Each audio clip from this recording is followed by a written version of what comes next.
Hey YouTube, Kevin Clear here with a knife video for you. This is a video that I've sort of been anticipating ever since I got this knife.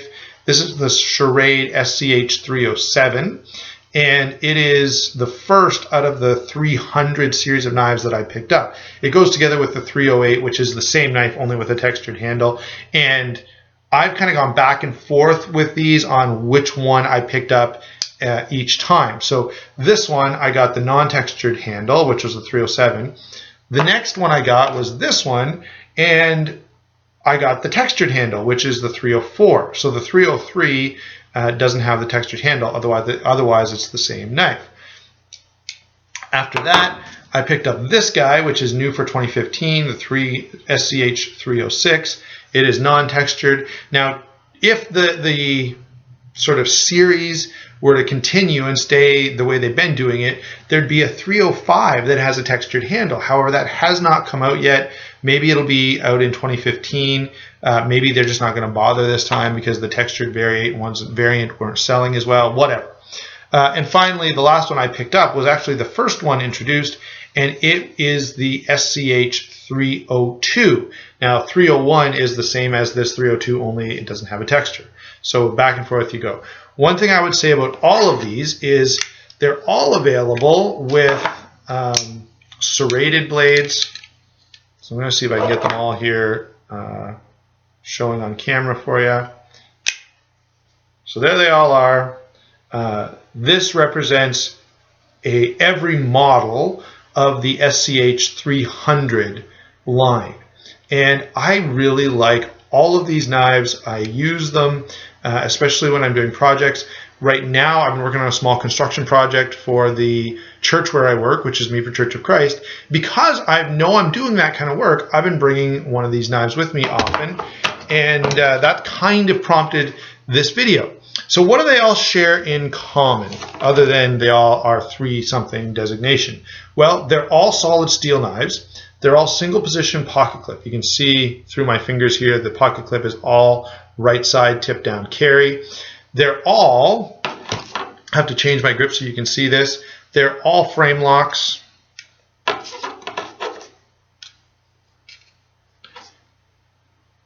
All the blade steel is the same 9CR18 MOV, which is reasonable blade steel. I mean, you know, the price point on these is very, very reasonable, $22. That's the other thing they'll have in common.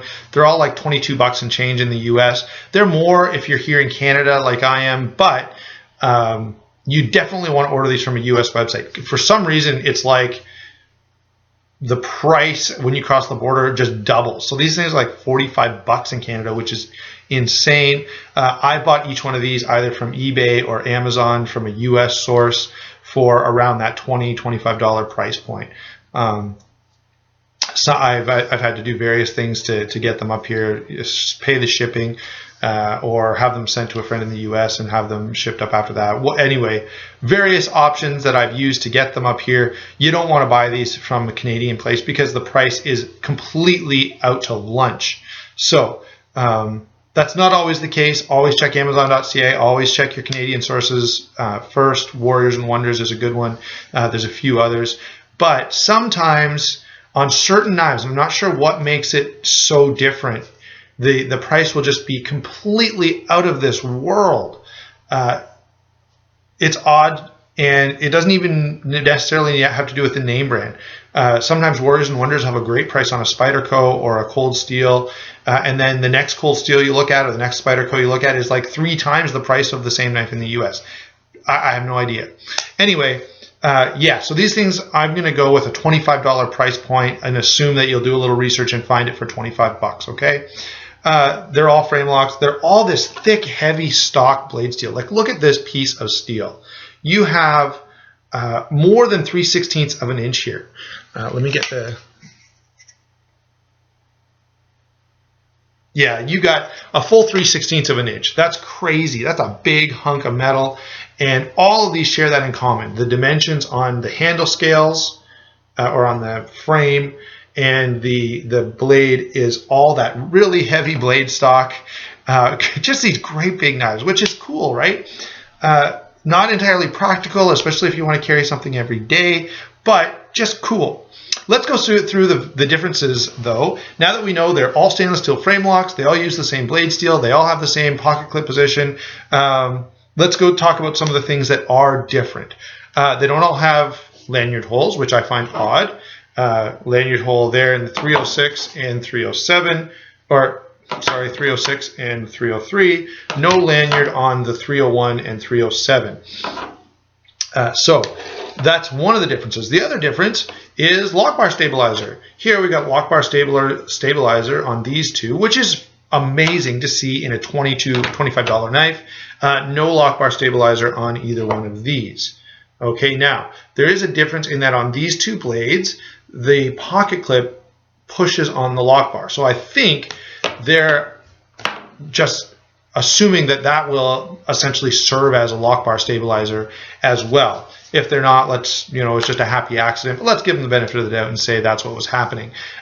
Weight on these is quite a bit different. The range is 7.5 ounces to 10.5 ounces. So there's a good 4 ounce difference there. And they're all heavy, okay? They're all big, beefy folding knives that are beyond what we would normally carry. Consider for a moment that the Spyderco Szabo, which is one of my largest knives, is lighter than any one of these, and even my Cold Steel Voyager is lighter than these knives, right? And it's an XL Voyager.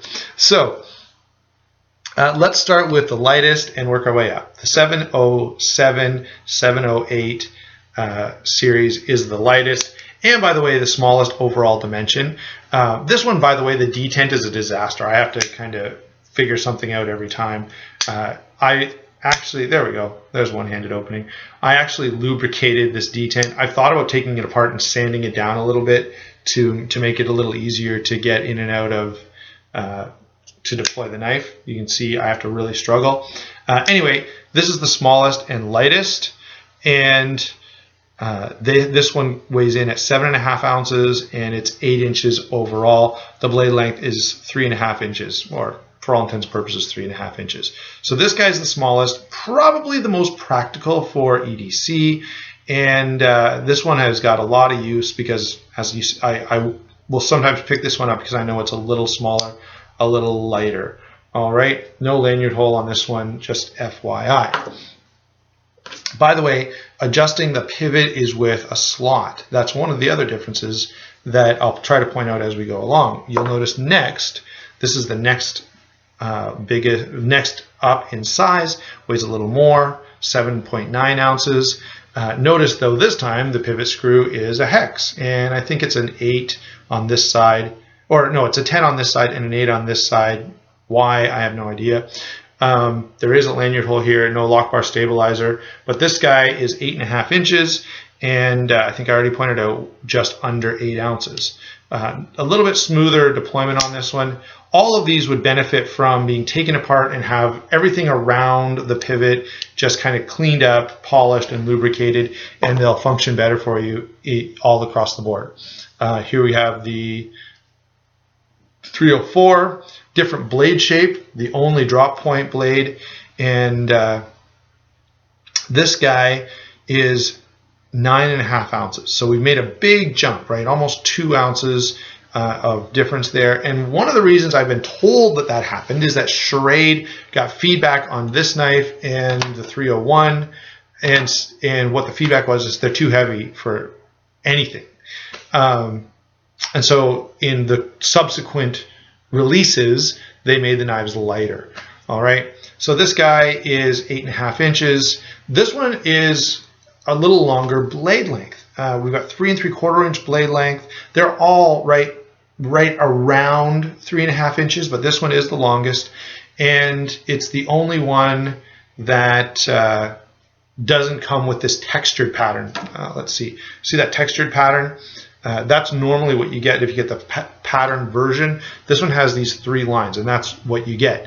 There's no option for a textured pattern at all in the, if you get the, this is the 304, the 303 is just totally smooth, okay? Of course, no lock bar stabilizers are on this, and it does have a lanyard hole, which we pointed out was different. By the way, the 304 7, if you wanted to put a lanyard on it, there's definitely enough space between the standoff there at the back and the blade that you could easily do one. Not so with the 302, 301. There's no way to put a lanyard on this without exceptional modification. Let's see. The last one is, of course, so we've given you the size and weight on this guy, 9.5 ounces and 8.5 inches. Slightly longer blade. Finally, this big guy, 10.5 ounces and 8.5 inches. Excuse me, guys. So this knife is the biggest and heaviest. It is the first one put out, and I suppose it could serve a dual purpose, because if you were using it as like a fishing knife and stuck it in your tackle box and you lost your anchor, you could throw this overboard with a rope tied to it, although there's no lanyard hole, and use it as a boat anchor, because the thing is stupidly heavy. This one, I will admit, gets used basically just around the house. It's too stinking big to carry practically, and so I rarely do. I've carried it a bit, especially before I did the video just about this knife. I carried it more, but it's heavy. It's a pain in the neck to carry. You really notice it. So, by the way, one of the considerations that you will probably want to think about if you're going to buy one of these is what else is out there, right? Because you can buy, like 10 ounces is huge. You can buy a big knife that weighs less than 10 ounces. So, you have to consider how that goes. Any cold steel knife is going to be nearly as tough and weigh a fraction of what these guys weigh, okay? So kind of keep that in the back of your mind. Now let's go through, that one hit is just something to be aware of. Let's go through what I actually like about these knives, because there's a lot to like. I like how tough they are. I like the look. Stylistically, these are just cool looking knives. You feel like, they either you're exploring a broken spaceship, and you found this. Maybe it came out of a video game that was all about like this post-apocalyptic world, and you found one of these knives, laying in a heap of steel or something. They have that look and feel to them. They're very industrial, very hard use, very post-apocalyptic looking and feeling. And so that's the thing that I think draws me to all of these knives. They're also all tough as nails. I would love to see somebody, I'm not doing it with mine unless I find a really cheap one somewhere, maybe I'll do it. But it would be cool to see a destruction test, because I don't know what you'd have to do. Like, it is just a solid hunk of steel. What are you going to do to break it? Right? I'm sure it could happen, but short of using a cutting torch, right, you're very hard pressed to destroy one of these things. So you can, with a fair degree of confidence, use and abuse these knives and not be worried about what's going to happen. So that's the thing I think that appeals to me most about them. The color is cool. Now, I would love to see these in like a black wash finish or in some kind of distressed look. I think that would be awesome. They're all extremely great value. They're all extremely useful as tools. You could baton with this, you could pry with this, you could pound on it with a hammer, whatever you want to do. Feel free to do it. They're just really, really tough, hard use folding knives, and I gotta like that aspect of it.